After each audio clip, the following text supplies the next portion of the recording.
We spent most of our time talking about the electronic states of molecules, and I'd like to spend a little bit of time talking about how that translates into nuclear motion, that is the motion of the atoms, and how these two kinds of motion, electrons and atoms, actually interplay with one another in ways that we can detect experimentally.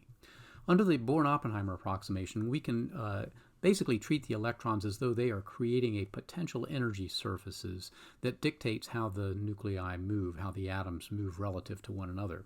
So in this case, we're talking about vibrations. And the vibrations are the ones that are basically mediated by the potential energy surface that the electrons produce. Now remember, there are 3n minus 6 of these in a nonlinear polyatomic. So that's a lot of vibrations if we have a lot of atoms in the molecule. And it's going to produce a system that's quite a bit more complicated than the one we've seen with diatomic molecules. Now the first thing I want to do is I want to define coordinates for these vibrations that look like this.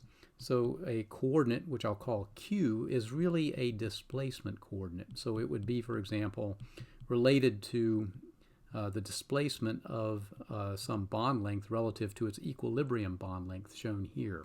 We could also define it as an angle relative to its equilibrium angle, but it's maybe easier to visualize if we do it this way.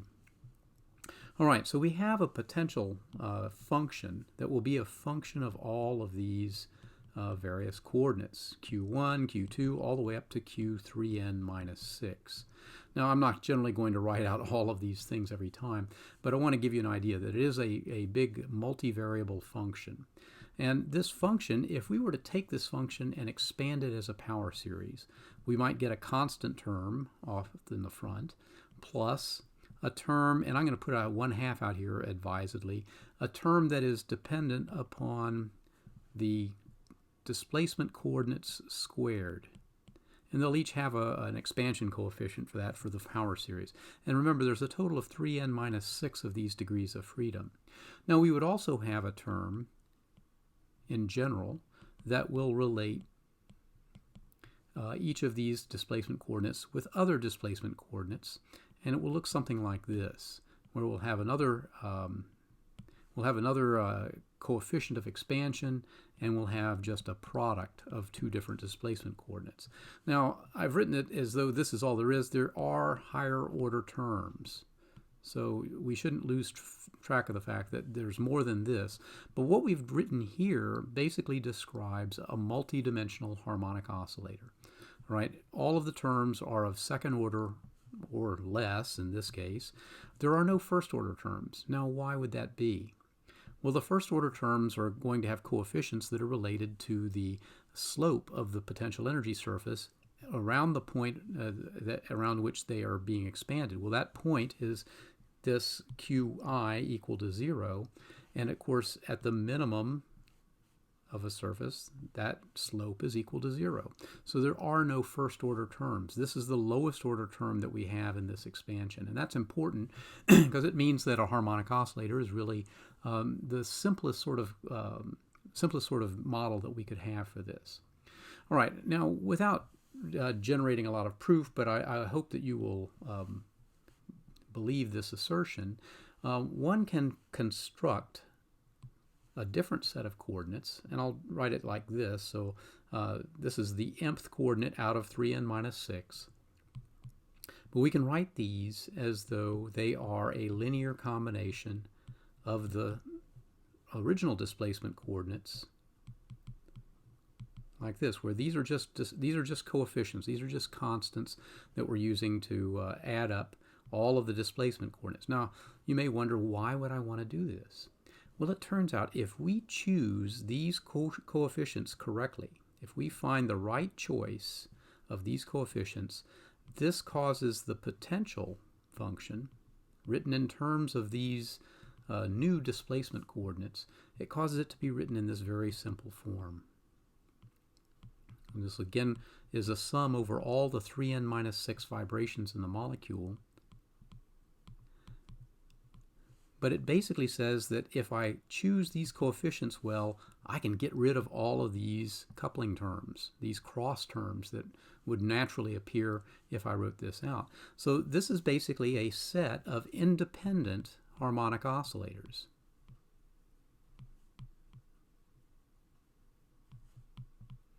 Well, this is great because if they are independent harmonic oscillators, then that means my overall vibrational wave function could be written as a product of the eigenstates of each of these individual harmonic oscillators.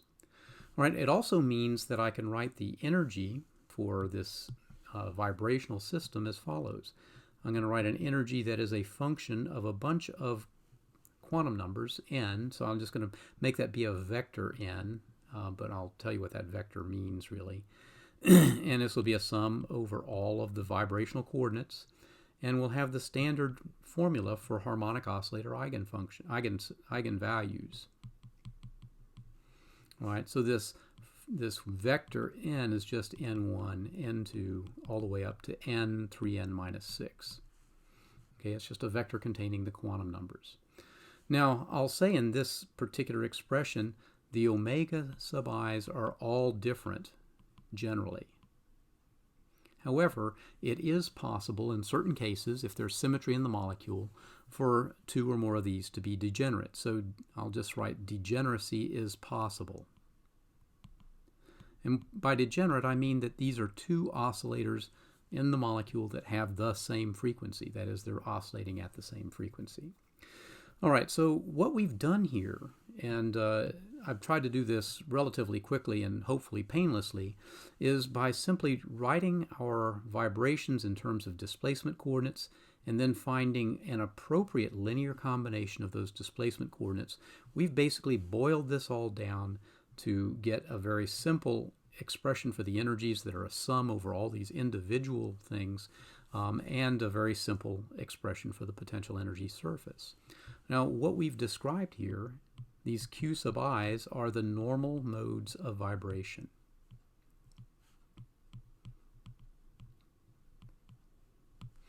All right, so you'll hear about normal modes quite a bit, and this is the way that they are typically constructed. It turns out there is a prescription for finding these coefficients, and believe it or not, it turns out to be an eigenvalue problem.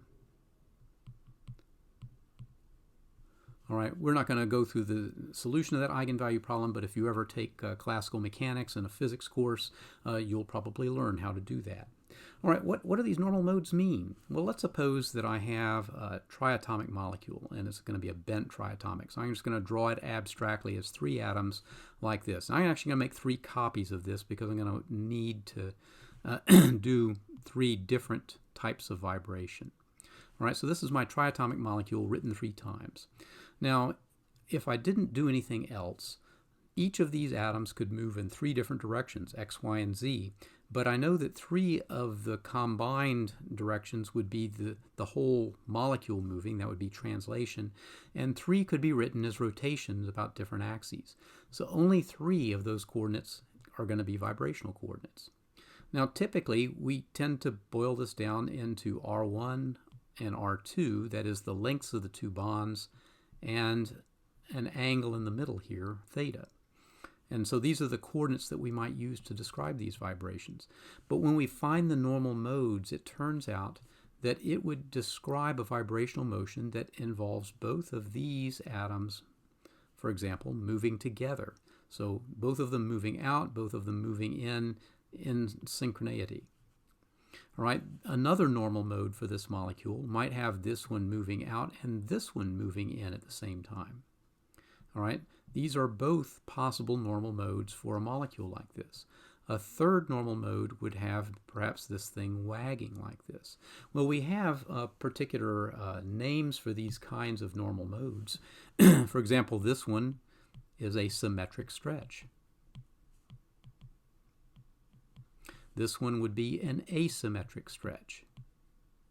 Okay, both of them involve stretching motions of the bonds in the molecule, but they're different types of stretching motion. This is one where both bonds are moving in basically together, synchronously, and this is where they're both moving, but they're moving in opposite directions. So as this bond stretches, this bond contracts, and vice versa. Finally, this last one is sometimes called a bend or it is also called a wag motion. Okay, I think the wag is the older one, bend is the newer thing, but it would basically be evolution in this angle theta. All right, so when we get to more complicated polyatomics, these normal modes have a lot more elaborate sorts of forms. I'm not going to worry about that so much. I simply want you to know what a normal mode is, that it is a collective motion of many atoms at the same time.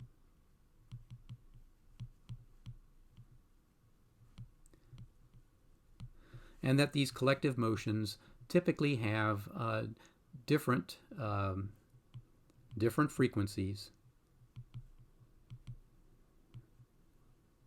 and that they are indicative of the potential surface. They are specific to a given potential surface. Okay, that is what gives them their origin. All right, now I'd like to shift gears a little bit, and in fact I'm going to shift pages also to do this, to talk a little bit about rotation for polyatomics. All right, now we've drawn this triatomic molecule to be an exemplar for our normal modes. We could also draw it, if you will, as an exemplar of our three-dimensional rotation. All right, for a nonlinear molecule in 3 dimensions,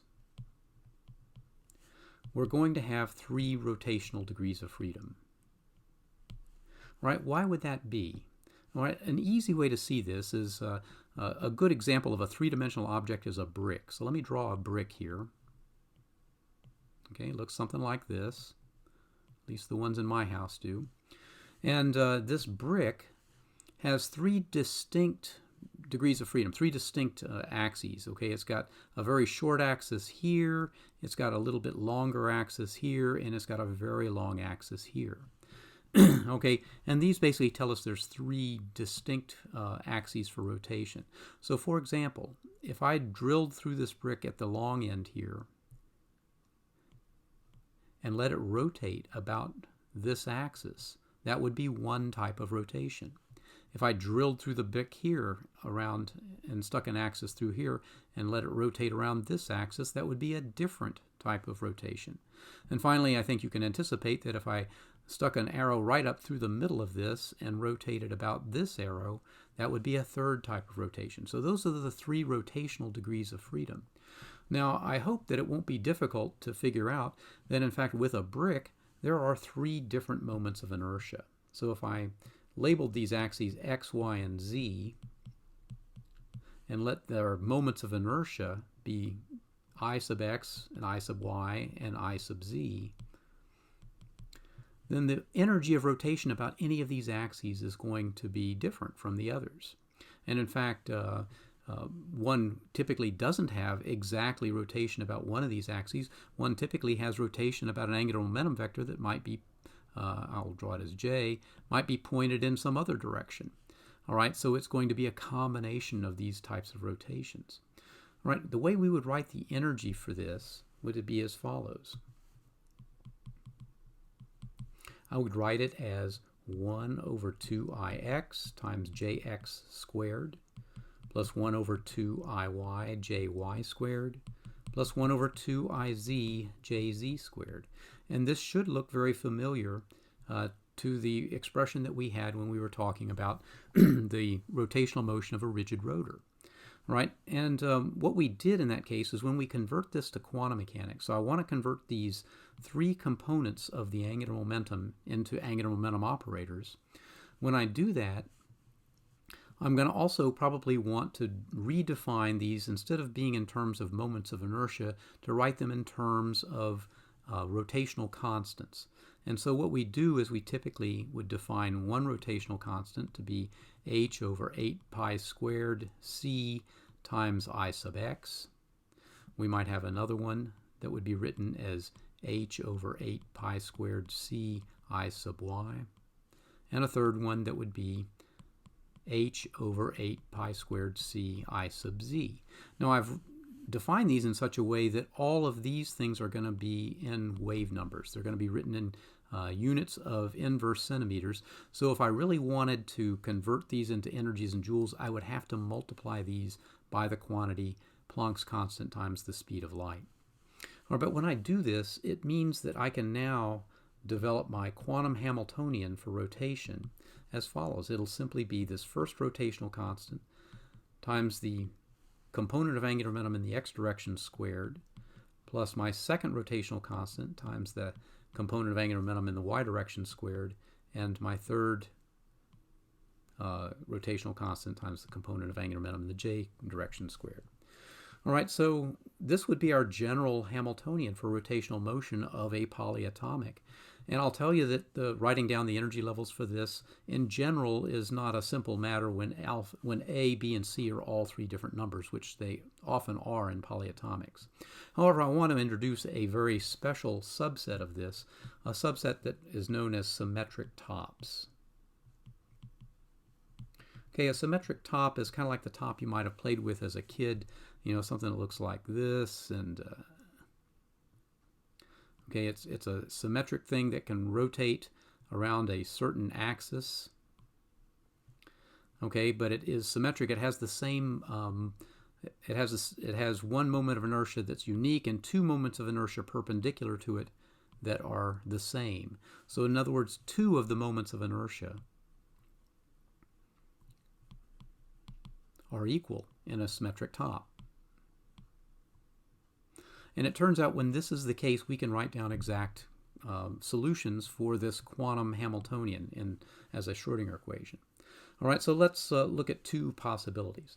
Okay, the first possibility will be when A is greater than B, which is equal to C.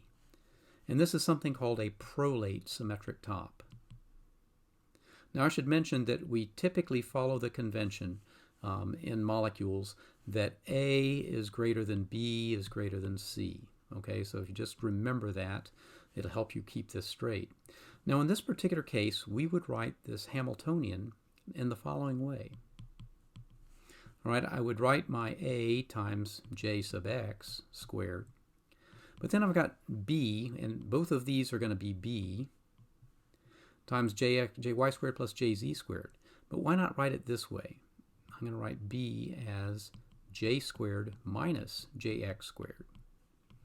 Okay, so this is just the same as jy squared plus jz squared, but I've written it in this different way.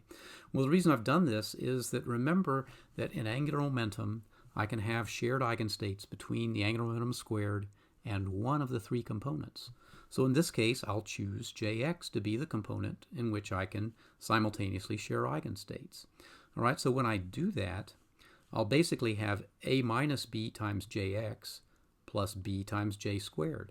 So I can immediately write down my energy eigenvalues, and they're going to have two angular momentum quantum numbers, and I'll talk about that in just a second.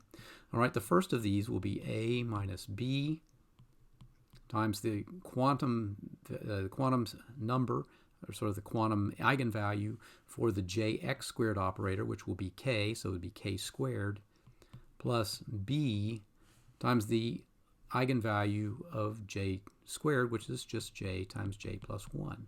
So we've directly written down the energy levels for the symmetric top for a symmetric molecule. Okay, what is this K? Well, the K is basically the projection of J on the Jx axis. So if I've got three components of angular momentum here, Jx, Jy, Jz, and I've got some vector J here, the projection of J on the Jx axis tells me what K is. And the length of this J vector is going to be the square root of the eigenvalue of J squared. All right, so what would we have in the other particular case? Well, the other case is different only because it's the smallest of the three rotational constants that is unique. In other words, it is the C. This has a special name. It is called an oblate symmetric top. And you can imagine that in this case, we're going to have Jz be the special factor of angular momentum. So I'll have B times J squared minus Jz squared plus C times Jz squared. And the energy levels for this symmetric rotor will be J and K, B times j plus 1 plus c minus b times k squared. Okay, now notice there's a particular, there's an important subtle difference here. A minus b is a positive number because a is greater than b. But c minus b is a negative number because c is less than b. So in this case, we're going to have energy levels that will actually build greater than the energy levels that would just be for the j times j plus 1 part. For the oblate symmetric top, we'll have energy levels that are below that level. Okay, so it's an important difference between these two variants. Now, if you're wondering what kinds of molecules would fit in this, a prolate top could be something like methyl fluoride. So, for example, if I have a molecule like this,